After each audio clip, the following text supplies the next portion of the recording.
Oi, galera, partilha de fazendo mousse. Erika e Nuve na cozinha! Colheres de Nescau ou achocolatado. Eu vou tacar Nescau. Gente, a diabetes vai bater na minha porta.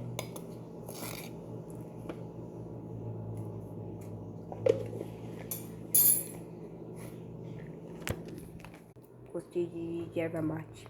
Agora é leite condensado. Primeira e última colher. Vá, filho. Nossa, mano, pareceu que caiu um meteoro. Qual foi? Nham, nham, nham. Agora nós fica 3 horas mexendo. Volto com vocês depois. Aleatório.